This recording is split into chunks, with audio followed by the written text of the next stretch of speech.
ma nouvelle coiffure. J'ai fait des knotless braids.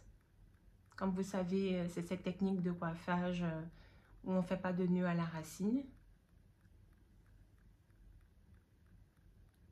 Et après, la coiffeuse m'a fait des couettes. Ça change, c'est rigolo. J'aime beaucoup. J'aime bien faire mes coiffures protectrices en plein hiver comme ça, c'est chouette. Je vous montre l'arrière. Voici l'arrière.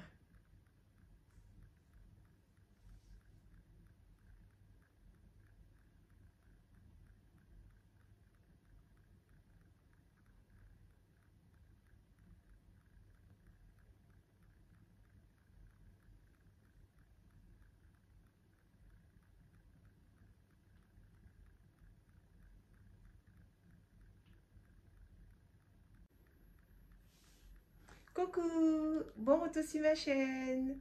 J'espère que vous allez bien. Comme vous savez, nous sommes dans le Black History Month, c'est-à-dire le mois de l'histoire des Noirs aux États-Unis. Ça a été créé dans ce pays-là et ça coïncide avec le mois de février. Par conséquent, chaque mois de février, j'aime à publier des sujets qui concernent la communauté noire. Comme annoncé dans ma vidéo précédente, je souhaite aborder le colorisme, qui est un vaste sujet selon moi parce qu'il est souvent associé à la communauté noire, mais pas que. En fait, le colorisme, qu'est-ce que c'est? C'est une discrimination qui était latente, qui existait au moment de l'esclavage.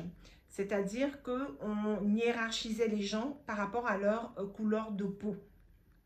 Les blancs étaient considérés comme supérieurs, donc tout ce qui se rapproche du blanc est bien vu et tout ce qui s'éloigne du blanc est dénigré, infériorisé et méprisé.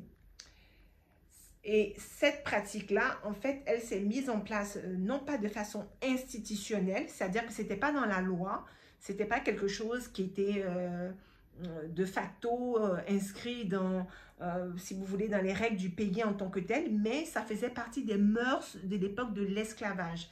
Ça s'appliquait d'une façon insidieuse. Quand on dit le colorisme, il faut entendre par là que dans une même communauté, on n'allait pas traiter les gens de la même manière selon qu'ils avaient une couleur de peau plus ou moins claire ou foncée. Si vous êtes un noir à la peau claire et que vous allez chercher du travail et que vous êtes en compétition avec un autre noir à la peau foncée, celui qui a la peau claire avait de grandes chances d'être choisi parce qu'il a la peau claire. C'était ça, le colorisme qui était pratiqué à l'époque de l'esclavage. Cette pratique, elle s'est mise en place tout simplement parce que avec les différents métissages qu'il y a eu entre noirs et blancs, beaucoup d'enfants métis naissaient et les parents blancs, les papas blancs de ces enfants ne voulaient pas que leurs enfants métis soient méprisés et traités au même niveau que les noirs qui étaient des esclaves ou en tout cas, tous les noirs qui vivaient à l'époque de l'esclavage n'étaient pas des esclaves. Mais vous entendez par là qu'on est dans une population où il y a des femmes esclaves et il y avait des hommes blancs qui avaient des relations avec ces femmes-là, qu'ils soient esclavagistes ou non. Donc, quand ils avaient des relations avec ces femmes-là ou des mariages entre blancs et noirs, les enfants issus de ces unions ne pouvaient pas être traités au même titre que les autres noirs qui étaient des esclaves. Il fallait bien hiérarchiser, sinon c'est comme si eux, en tant que blancs, on dévalorisait leurs enfants parce qu'ils étaient issus d'une mère noire. Et ça, c'était insupportable. Donc, forcément, il y avait des choses comme ça qui ont été mises en place pour ne pas que ces enfants issus des unions entre blancs et noirs soient traités au même niveau que les noirs. En même temps, comme ces enfants-là sont métis, ils ne sont pas blancs, on ne pouvait pas les traiter comme des blancs. Donc, c'était, si vous voulez, une sorte d'arrangement sociétal qui n'avait rien de légal ou de quoi que ce soit, mais c'était dans les mœurs, d'accord? Et de ce fait, ça se manifestait aussi dans les plantations, dans les, comment dirais-je, dans les maisons des esclavagistes. ils mettaient les esclaves à la peau foncée dans les travaux champêtres qui étaient les plus difficiles, les plus éreintants, les plus contraignants. Donc, vous travaillez sous le soleil, la pluie, le vent et toutes sortes d'intempéries. Tandis que les esclaves qui ont la peau claire travaillaient pour des corvées domestiques, c'est-à-dire dans la maison des esclavagistes. Et du coup, c'était moins pénible et moins désagréable. Voilà, il y avait déjà cette espèce de hiérarchie. En appliquant ce genre de choses, ça a créé une forme de haine, même entre noirs. C'est-à-dire qu'au lieu de... les gens se serrent les coudes et se considèrent dans le même panier, dans la même galère, non. Au lieu de ça, les noirs qui ont la peau foncée avaient du ressentiment envers les noirs à la peau claire, au même titre qu'ils pouvaient détester ceux qui sont des blancs. Parce que finalement, ils se disaient, mais pourquoi eux, ils sont noirs comme nous et ont des avantages que nous, on n'a pas. Donc, ça a créé aussi du mépris et puis une haine ou de la jalousie ou des convoitises entre noirs parce que personne n'a envie de souffrir. Si vous voyez que vous êtes, admettons, avec un de vos proches et puis on favorise ce proche-là par rapport à vous, ça peut créer des frustrations, de la jalousie et même du rejet. Et c'était quelque chose comme ça. Avec la disparition de l'esclavage, cette pratique n'a pas disparu tout à fait. Elle ne se manifeste plus du tout comme à cette époque de l'esclavage, certes, mais elle existe encore selon certains sociologues ou tout simplement vous-même au quotidien, où on peut constater que, a priori, les noirs qui ont la peau claire seraient seraient moins confrontés au racisme et autres discriminations. Bon, là encore, je trouve que c'est discutable parce que ça dépend quoi, comment et où. Et j'aimerais qu'on analyse tout ça ensemble parce que moi, j'ai pu constater que cette histoire de colorisme, elle a déclenché plusieurs autres choses dans la société. Et il est important de mettre les choses à plat dans cette vidéo. Premièrement, suite au colorisme et les différentes injustices que les Noirs ont subies, un peu plus tard dans la vie moderne, dans la société américaine, on a mis en place un système qui était là, pour le coup, institutionnalisé, donc politisé, qui s'appelle la discrimination positive.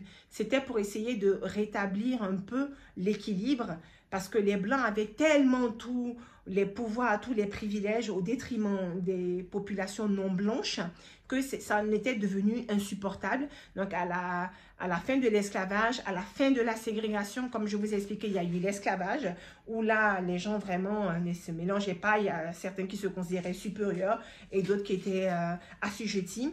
Après cette période-là, il y a eu la ségrégation où là, on disait, ah ben non, chacun vit de son côté, on ne se mélange pas.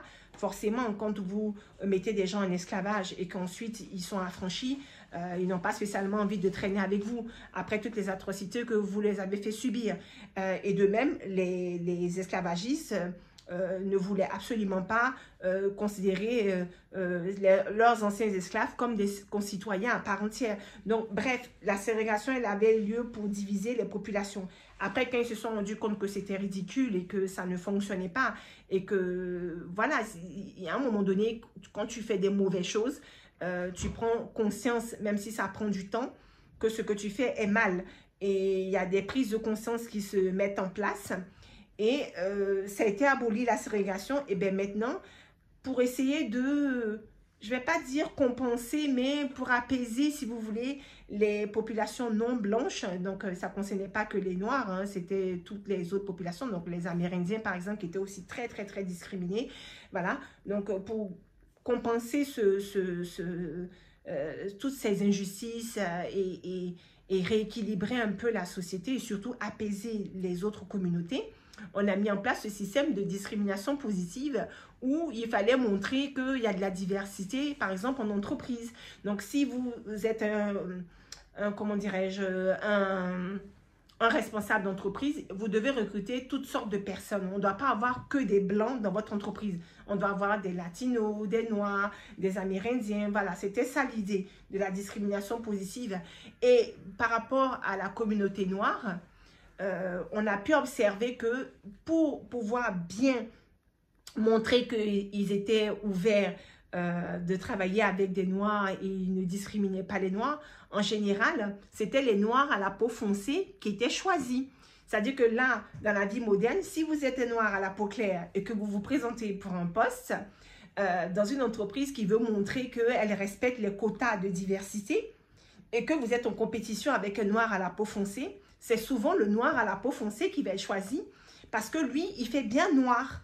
Vous voyez ce que je veux dire? Il a la peau foncée. Voilà, on l'associe directement à la communauté noire. Il n'y a pas d'ambiguïté raciale. Et c'était pour dire, regardez, nous, on travaille avec tout le monde. La preuve, on a des collègues qui sont noirs et on voyait quelqu'un de peau foncée.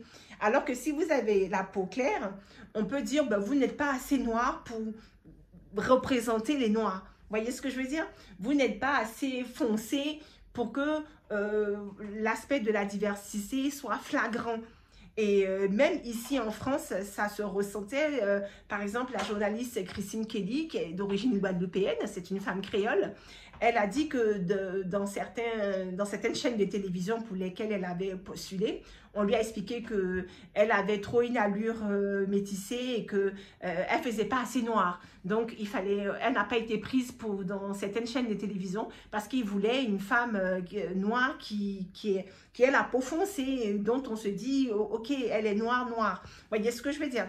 Donc, vous voyez là, le colorisme s'applique, mais dans une autre forme. C'est-à-dire que ce ne sont pas les gens foncés qui étaient discriminés ou qui sont discriminés, mais plutôt ceux qui le sont moins. Quand on arrive ensuite à cette histoire, donc ça c'était par rapport à la discrimination positive, mais il n'y a pas que dans ce genre de contexte, même dans la communauté noire, les gens appliquent aussi le colorisme et ça concerne toutes les carnations. Souvent, quand on entend des personnes monter au créneau pour dénoncer le colorisme, c'est toujours des gens à la peau foncée qui estiment que des gens à la peau claire bénéficient de privilèges que eux n'ont pas, ont plus de chances de réussite que eux n'ont pas. Par exemple, en ce moment dans la musique, il paraît que les artistes qui ont la peau claire réussissent mieux que ceux qui ont la peau foncée. Là encore, je ne suis pas tout à fait d'accord.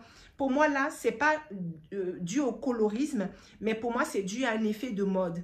Il fut une époque, comme je vous ai dit, où pour montrer qu'il y avait des Noirs qui devaient réussir, etc., c'était ceux qui, à la peau foncée qui avaient le vent en poupe. Souvenez-vous, dans les années 90, il y avait pléthore d'artistes noirs à la peau foncée qui réussissaient très bien dans le milieu de la musique, qui avaient beaucoup de succès et qui étaient très appréciés, qui vendaient des millions de disques. Dans le milieu du rap, par exemple, on avait MC Lyte, on avait Missy Elliott. Dans le milieu du mannequinat, il y a Naomi Campbell, il y avait Iman Bowie, que des femmes comme ça. Dans le milieu du mannequinat, c'était d'autant plus vrai que quand on voulait embaucher des mannequins noirs, on préférait toujours des mannequins à la peau foncée, c'est-à-dire que des gens qui ont la peau ébène. Naomi Campbell, elle est une femme d'origine jamaïcaine. Elle est issue d'un métissage entre créole de Jamaïque et elle a des origines aussi chinoises. Et pourtant, comme elle a la peau foncée, elle était très célèbre déjà dans les années 90. C'était ce qu'on appelle un super top modèle. C'est-à-dire que c'est le grade le plus élevé dans le mannequinat. C'est des mannequins qui étaient payés à 60 000 $ de l'heure, tellement qu'elle avait du succès, tellement que son travail était bien fait, qu'elle était appréciée dans le milieu de la mode, etc. Et aujourd'hui, elle est toujours dans ce milieu-là. Elle travaille toujours dans le mannequinat et c'est toujours son métier, alors que souvent, c'est des métiers où la plupart des carrières s'arrêtent autour de 35-40 ans. Et alors qu'elle, jusqu'aujourd'hui, elle défile toujours, elle est toujours choisie pour des campagnes de publicité. Bref, c'est son métier depuis très longtemps. C'est ce qu'on appelle vraiment quelqu'un qui... C'est le high level du mannequinat, n'est-ce pas? Elle était avec un groupe de mannequins à l'époque, là, c'était une sorte de je ne sais plus si elles étaient 5 ou 4, mais en tout cas, il y avait Naomi Campbell et puis, admettons, Cindy Crawford, Claudia Schiffer. Je me semble qu'il y avait aussi Lina Evangelista, Karen Mulder, des filles comme ça. Et puis en France, il y avait Estelle Lefebvre. Bon, elle a eu peut-être moins de retentissement que les autres, mais en tout cas, c'était la période où les mannequins avaient beaucoup de succès. Et bien, dans la communauté noire, c'était les mannequins peau foncée qui cartonnaient. Parce que c'était la mode de voir des gens à la peau des noirs à la peau foncée un peu partout. Et puis cette mode est passée, maintenant on est de l'autre côté où c'est les noirs à la peau claire qui ont peut-être plus de visibilité. Aujourd'hui, c'est vrai qu'il y a des gens comme Drake, des artistes comme Nicki Minaj dans le rap, sont des noirs à la peau claire ou métissés. Et puis bon, ils ont beaucoup de succès. Mais je ne pense, c'est pas de leur faute en fait. Je veux dire, c'est une question de mode. C'est pas parce que eux sont clairs que ils demandent comment dirais-je, aux mélomanes ou aux gens qui écoutent leur musique d'acheter leurs disques et de ne pas acheter les disques de ceux qui ont la peau foncée. Je ne prends pas les choses sous cet angle-là parce que dans le milieu de la musique, c'est vraiment le public qui a le dernier mot. Donc, si le public est tenté d'aller acheter les œuvres de ces artistes-là, je ne pense pas que ce soit lié au fait qu'ils aient la peau claire. Je pense tout simplement qu'ils font quelque chose qui plaît sur le moment, leur apparence plaît sur le moment, et c'est quelque chose qui peut évoluer à tout moment. La preuve, il y a 10, 15 ans ou 20 ans en arrière, la mode n'était pas tellement aux artistes clairs de peau. Bon, donc c'est pour ça que je me permets de souligner ça parce que ce phénomène qui consiste à dire que quand les artistes clairs de peau ont plus de chances de réussir, c'est vrai qu'ils sont perçus comme étant plus passe-partout parce que chaque communauté s'identifie en quelque sorte à eux. Une nana comme Beyoncé, elle a du succès chez tout le monde. Voilà, les Noirs vont l'apprécier, les Blancs aussi, les Latinos, les gens d'autres ethnies, d'autres continents vont l'apprécier parce que si vous voulez, c'est comme si être noir à la peau claire, ça vous rendait neutre. Voilà, on ne vous associe pas totalement à la communauté noire et du coup, chacun peut s'identifier à vous, même si vous n'êtes pas comme eux. Alors que les artistes noirs à la peau foncée, eux, ils se perçoivent comme étant trop connotés à la communauté noire et ils ont le sentiment que ça les dessert pour créer un phénomène d'identification auprès du public. Bon, ça après, c'est pas...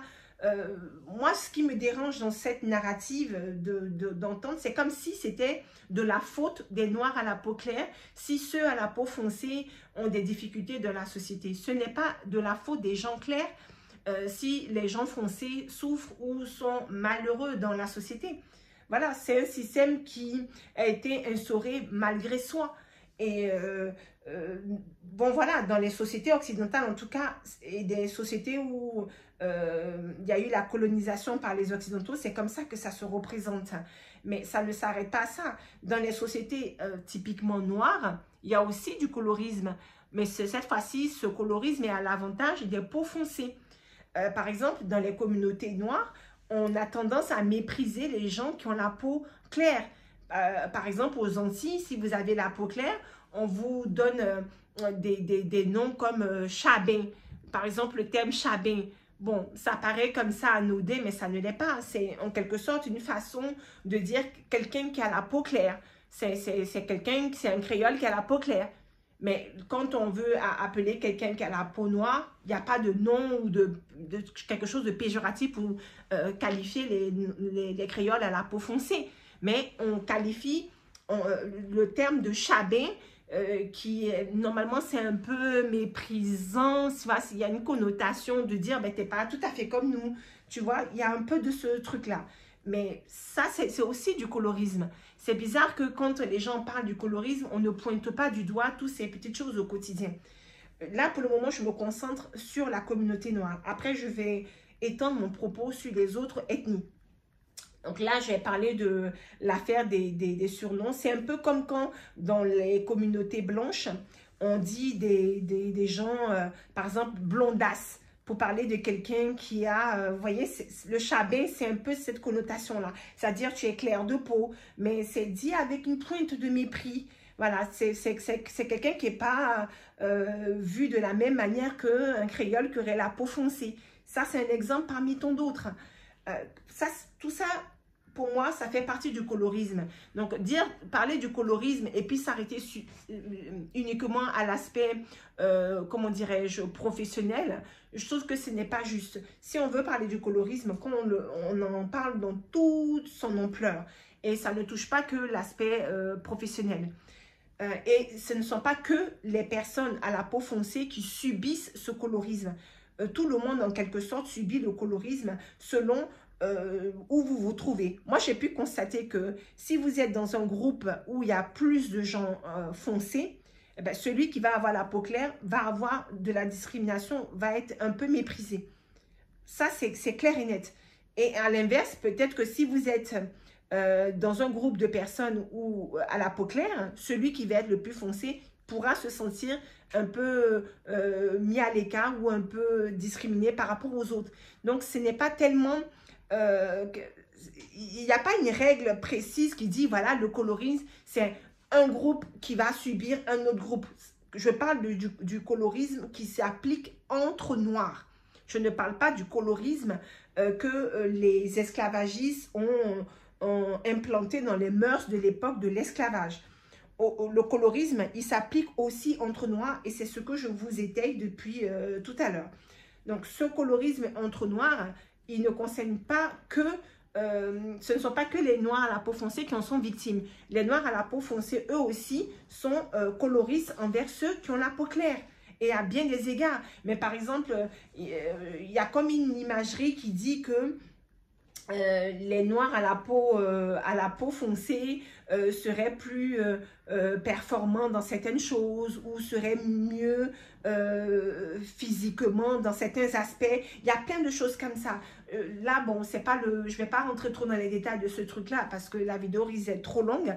Mais en tout cas, retenez que dans la même communauté noire, les actes de colorisme, le mépris lié au colorisme concerne aussi bien les clairs que les foncés. Donc, à chaque fois qu'on entend des gens se plaindre du colorisme, c'est toujours des gens foncés qui vont venir pointer du doigt ce qu'eux, ils subissent dans la société au détriment, comparé aux clairs de peau. Premièrement, ce ne sont pas les noirs clairs de peau qui ont mis en place ces injustices. Donc, ce n'est pas à eux d'emporter voilà, ce ne soit pas à eux de porter le chapeau pour quelque chose qu'ils n'ont pas mis en place. Donc, ça, je ne trouve pas ça juste. Deuxièmement, on doit dénoncer le colorisme, mais sans pour autant culpabiliser, comment dirais-je, par exemple, les gens qui sont noirs à la peau claire. Parce que là, pour le coup, c'est pas comme si c'était eux qui avaient décidé d'avoir des avantages au détriment des peaux foncées. Et puis, quand il y avait les peaux foncées qui avaient du succès ou qui étaient bien vues ou bien acceptées, je n'ai jamais vu un noir à la peau claire venir se plaindre que quelqu'un qui est noir à la peau foncée a des avantages que lui n'a pas, a droit à des choses que lui n'a pas. Vous voyez, donc, c'est en ça que ça me dérange un peu ce phénomène. On doit dénoncer ce phénomène pour que tout le monde soit traité de façon égale, sans distinction de couleur de peau ni de carnation. Or, quand vous commencez à dire « Ah ben, les coloristes et machin », par exemple, vous faites un commentaire, vous complimentez une femme noire à la peau claire, tout de suite, on va vous taxer de coloriste, tu n'aimes pas les femmes noires à la peau foncée parce que tu as complimenté une qui a la peau claire. Dans la même communauté noire, soit disant que les femmes noires à la peau claire auraient plus de succès que celles qui ont la peau foncée. Là encore, je ne suis pas d'accord. Voilà, donc c'est un phénomène d'attirance, chacun ses goûts. C'est pas parce que vous avez vu quelques hommes aimer les femmes noires à la peau claire que tous les hommes sont comme ça. Moi, je vois plein d'hommes qui aiment les femmes à la peau foncée, même la peau très foncée, c'est connu aussi. Donc, il faut arrêter de toujours tout renvoyer à l'image que c'est pas parce que quelques noirs aiment des femmes noires à la peau claire que tous les hommes sont comme ça. Ça, déjà, c'est clair. Et puis, à l'inverse, dans les hommes noirs à la peau foncée ont plus de succès, sont plus convoités que ceux qui ont la peau claire. On voit beaucoup de femmes noires ou d'autres ethnies qui auront tendance à être plus attirées par des hommes noirs à la peau foncée que des hommes noirs métissés ou des hommes noirs à la peau claire. D'accord? Donc, ça aussi, ça existe. Donc, si vous voulez, à chaque fois qu'on aborde un aspect du colorisme, on trouve une autre dimension qui en parallèle. Et c'est bizarre qu'on ne parle que d'une certaine chose et pas de l'autre. Pour moi, on devrait parler de tout. Comme ça, on met tout à plat et que chacun puisse voir de lui-même comment ce phénomène-là se manifeste. Ça, c'est le colorisme entre noir que je viens d'étayer. Si c'est compliqué parce que faut faire il y a des redondances, il faut bien suivre mon analyse.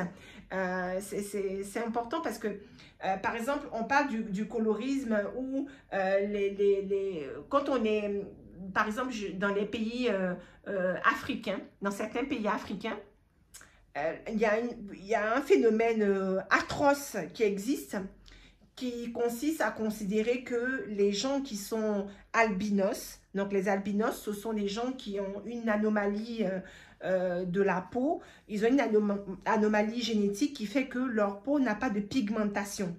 La mélanine, c'est l'élément qui donne la pigmentation à la peau, aux cheveux, aux yeux, etc. Donc, plus vous avez de la mélanine, plus votre peau va être foncée. Plus vous êtes clair de peau, moins vous aurez de la mélanine. Donc, par exemple, un blanc, il a moins de mélanine qu'un noir à la peau foncée. Un noir à la peau claire, il a moins de mélanine qu'un noir à la peau foncée. Vous suivez le raisonnement. Eh bien, les albinos, ce sont des gens qui sont issus, ce sont des personnes qui sont nées de deux parents noirs à la peau foncée, même des fois, mais ils n'ont aucune pigmentation. Ils ont une peau blanche, blanche, blanche, comme si, plus blanche même que celle des blancs.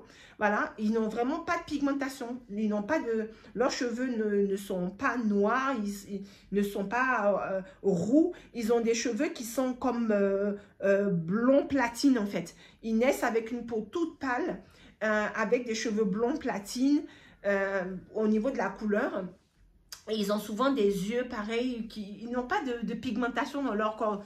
Et bien, cette catégorie de population-là, ce sont des Africains comme tous les autres. Mais comme ils ont cette couleur de peau très pâle, très blanche, avec des cheveux blancs, pour ainsi dire, et bien, ils sont pourchassés dans certaines communautés en Afrique. Et on va jusqu'à les massacrer parce qu'on utilise leur corps pour des rituels de sorcellerie, soit disant que ce sont des gens qui pourraient apporter de la chance si on les utilise pour des sacrifices de sorcellerie, je sais pas quoi. Donc, il y a des croyances comme ça dans certains pays où si vous arrivez à donner en sacrifice à quelqu'un de albinos, vous allez obtenir de la richesse, du succès dans toutes vos entreprises, dans tous vos projets, ce qui est complètement absurde. Et bien, à cause de ces croyances, je ne sais pas comment je peux dire, des croyances mystiques, des croyances de sorcellerie, maléfiques, beaucoup d'albinos sont traqués, ils sont victimes de génocide même carrément. Et dans certains pays, ça va tellement loin que des ONG se sont organisées pour recueillir des gens albinos, que ce soit des enfants, des adultes ou quoi que ce soit, tellement qu'ils sont convoités, ils sont traqués comme des gibiers. Pour moi, ça, c'est du colorisme de la pire espèce qui soit. Voilà, j'ai jamais entendu qu'en Afrique, on traque des gens qui ont la peau foncée pour les utiliser pour des rituels. Mais on fait ça aux noirs. Ils sont noirs, les albinos. Mais comme ils ont cette peau très blanche, on utilise leur carnation comme un prétexte pour les discriminer au plus haut point, les massacrer, les choséifier. Et ils sont convoités comme, je sais pas moi, une denrée exceptionnelle. Et puis on va jusqu'à les tuer. Et il y a eu plein de témoignages atroces sur des albinos qui ont été victimes comme ça de crimes en tout genre ou de tentatives de crimes. Et c'est un sujet dont on ne parle pas assez. Je ne sais pas pourquoi quand on pointe le colorisme, on n'implique pas ça dedans. Alors que pour moi, ça c'est du colorisme. À un moment donné, il faut arrêter. Ce sont les gens qui sont très clairs de peau, blancs même de peau, mais noirs. Ils sont africains comme tous les autres Africains à la peau foncée. Donc, pourquoi eux sont traités comme ça? Pourquoi on les traque comme ça, comme des animaux, voilà, comme du bétail? Enfin, qu'est-ce que ça veut dire? Ça, c'est un sujet qu'on doit aussi aborder et que c'est une pratique horrible, cesse. Et dans certaines familles, évidemment, si vous avez, dans certains pays, si vous avez un enfant albinos, c'est considéré au contraire comme quelque chose qui porte malheur. Donc, les gens cherchent à s'en débarrasser. Donc, ce sont des enfants qui vont être abandonnés, livrés à leur sort, parce que les parents sont noirs de peau, avec une peau foncée, et n'acceptent pas d'avoir un enfant qui est tout blanc comme ça. C'est bizarre, mais d'où il vient, pourquoi il est comme ça, vous voyez ce que je veux dire? Donc, c'est un enfant à problème et c'est mal vu et ces enfants-là sont rejetés.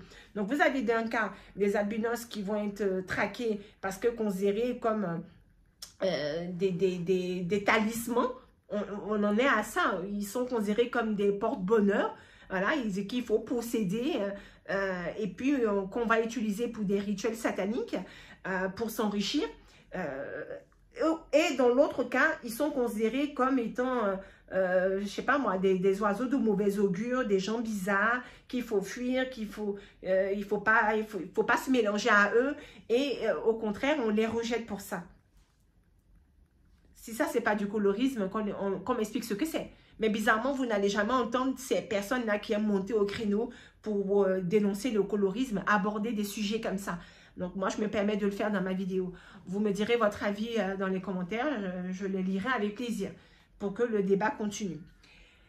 Ça, c'est par rapport à la communauté noire. Maintenant, j'en viens au colorisme qui existe, comme je vous ai dit, partout dans le monde. Je pense même que c'est quelque chose qui est installé dans toutes les communautés humaines. Par exemple, en Inde, dans la société indienne, vous savez qu'il s'est organisé en forme de strates et aussi par rapport à la carnation. Donc, les Indiens qui ont la peau noire, parce qu'il y a des... Bon, moi, je vais les appeler les hindous. Je suis plus à l'aise de dire hindous parce que Indiens, bon, ça peut prêter à confusion avec les Indiens d'Amérique. Donc, je dis bien les hindous pour dire que ce sont les Indiens qui viennent de l'Inde. Dans cette communauté hindoue, les hindous qui ont la peau plus ou moins blanche sont très bien vus. Ils sont, voilà, considérés comme étant supérieurs. Et puis, ceux qui ont la peau très foncée, ben, on les appelle carrément les intouchables. Tellement que, voilà, leur caste, ce sont des gens à part, il faut surtout pas se mélanger à eux. Bref, ils ne sont pas bien vus dans la société, ils sont au ras de la société et puis ce sont comme des citoyens de seconde zone. Juste parce qu'ils ont une peau plus foncée, alors qu'ils ont exactement les mêmes caractéristiques que les hindous à la peau claire ou la peau plus ou moins blanche. Mais comme leur peau est plus foncée, ça justifie d'être mis à l'écart et traité comme des citoyens de seconde zone, comme je vous dis. Il n'y a pas que en Inde. Vous allez dans les pays asiatiques, plus votre peau est blanche, translucide, plus vous êtes bien vu. Dans les pays asiatiques, ils estiment que les gens qui ont la peau bronzée, ça implique que vous faites un métier bas de gamme. Ça implique que vous faites un métier où vous travaillez à l'extérieur. Donc, là encore, on revient à l'idée des métiers champêtres, des métiers de l'agriculture où vous êtes obligé d'être à l'extérieur. Hein? Et si vous faites ce genre de métier, c'est que vous êtes quelqu'un de démuni, de pauvre. Et c'est pour ça que votre peau est brunie par le soleil. Alors que si vous avez la peau bien blanche, ça implique que soit vous ne travaillez pas, donc vous êtes certainement issu d'une famille noble, richissime, donc vous n'avez pas besoin de travailler, du coup, vous ne subissez pas les intempéries, et votre peau, elle reste bien à l'abri des UV, du soleil. Vous ne bronzez pas. Voilà, parce que vous êtes toujours dans une maison, dans le confort, à vous faire servir. Donc, c'est un peu cette connotation-là. Et du coup, ceux qui ont la peau pâle sont perçus comme des gens qui sont issus de classes supérieures, de classes aisées, où ils n'ont pas besoin de se tuer à la tâche, où ils n'ont pas besoin de sortir parce que les gens font tout ce dont ils ont besoin, où ils sont protégés du soleil par divers stratagèmes. Et donc, être très blanc de peau dans les sociétés asiatiques, c'est bien vu par rapport à cet aspect-là où on se valorise, plus le teint est pâle, plus on est à l'abri du soleil et tout ça. Donc, c'est des gens qui vivent mieux, d'accord? Voilà, il y a cet aspect-là, ça existe. Et je peux vous dire que c'est la même chose dans les sociétés arabes, c'est la même chose dans les sociétés, voilà, dans toutes les sociétés du monde. On ne va pas faire le tour ici, vous avez compris le propos. Même dans la communauté blanche, même entre blancs, il y a une sorte de hiérarchie où, par exemple, les blancs, enfin quand je dis blancs, entendez par là les personnes issues de la communauté caucasienne, entre gens caucasiens, il y a aussi une hiérarchie. Quand dans les sociétés caucasiennes, les blancs qui sont blonds aux yeux bleus sont considérés comme étant, entre guillemets, plus blancs que ceux, par exemple, qui ont la peau mate avec des yeux foncés et des cheveux noirs, par exemple. Si vous prenez quelqu'un qui est issu d'un pays du sud de l'Europe et qui va avoir une peau plus mate, plus bronzée, et que vous le mettez, par exemple, à côté d'un Européen qui est issu d'un pays du Nord, comme la Norvège, un Suédois, eh bien, les gens qui sont de Norvège, Suède et compagnie, ils sont perçus comme plus blancs, entre guillemets, c'est-à-dire qu'ils sont des vrais blancs comparés aux blancs qui sont issus des pays d'Europe du Sud où certains ont la peau mate, par exemple. Est-ce que je mens en disant ça? Dans votre quotidien, voilà, on peut tous observer dans un pays comme la France, dans le sud de la France, il y a certains blancs qui sont caucasiens et ils ont pourtant la peau mate.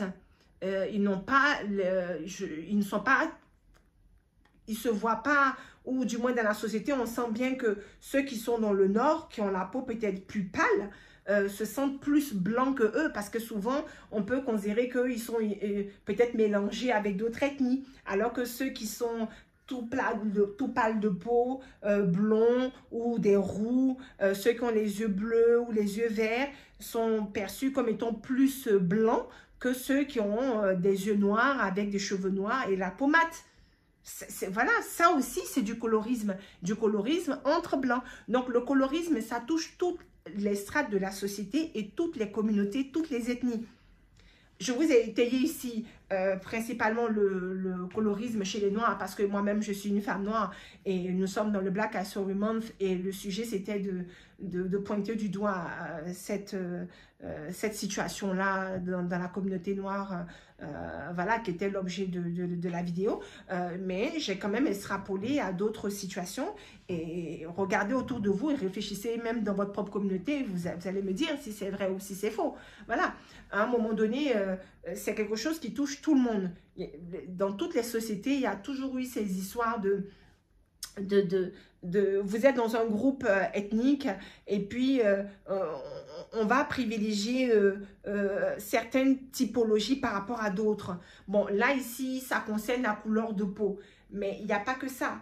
En fait, des discriminations dans les sociétés humaines, elles existent sous toutes les formes.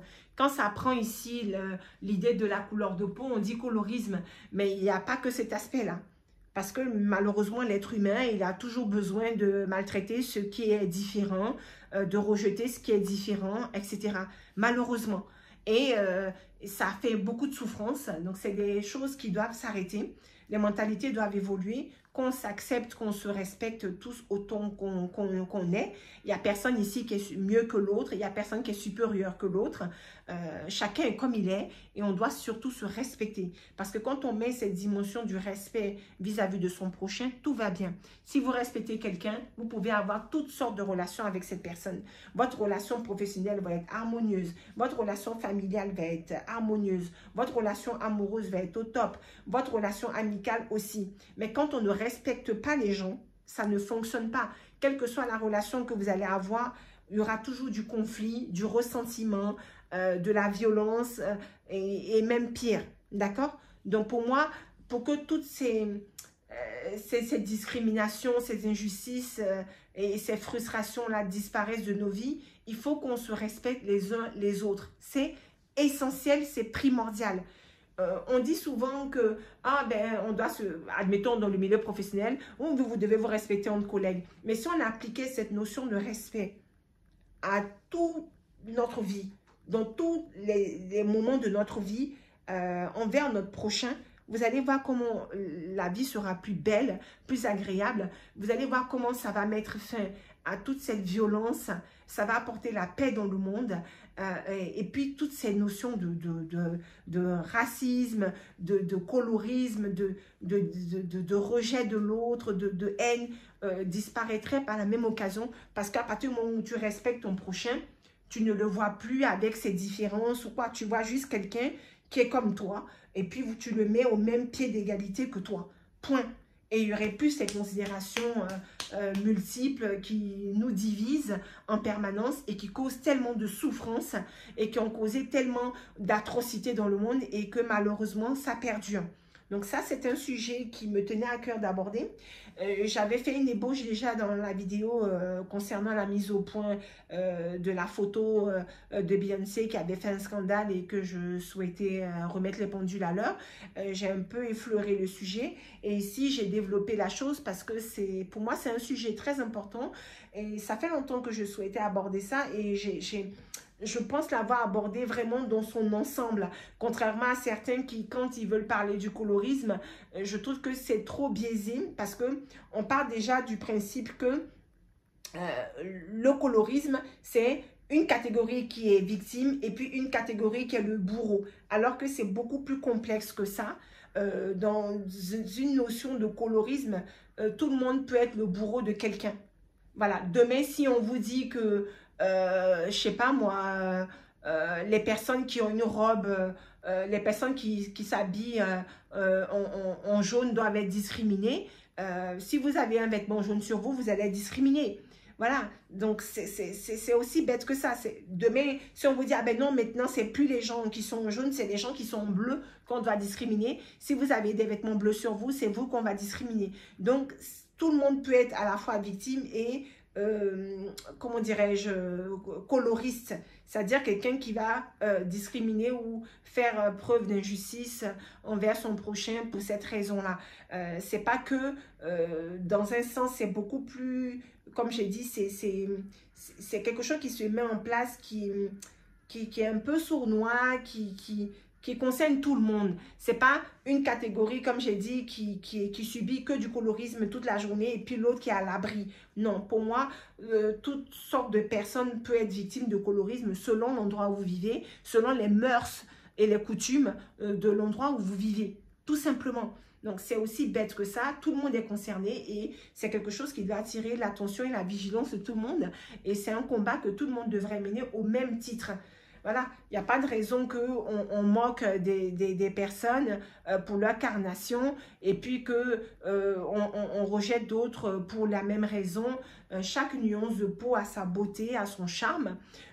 Tout le monde a le droit de vivre, de s'épanouir, de se sentir aimé et de profiter de la vie dans des meilleures conditions que ce soit. En tout cas, moi, c'est ce que je souhaite pour tout un chacun et j'espère que vous pensez de même. Je suis vraiment très curieuse de vous lire pour connaître votre avis sur ce sujet-là et de me dire votre observation, votre analyse par rapport à ce thème.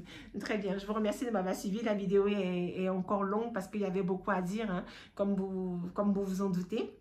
J'espère qu'elle vous a plu. Comme toujours, n'oubliez pas de liker, commenter, de vous abonner nombreux. Je compte sur vous. Hein. On se retrouve très vite pour une nouvelle vidéo. D'ici là, prenez soin de vous et restez à l'écoute. Bisous.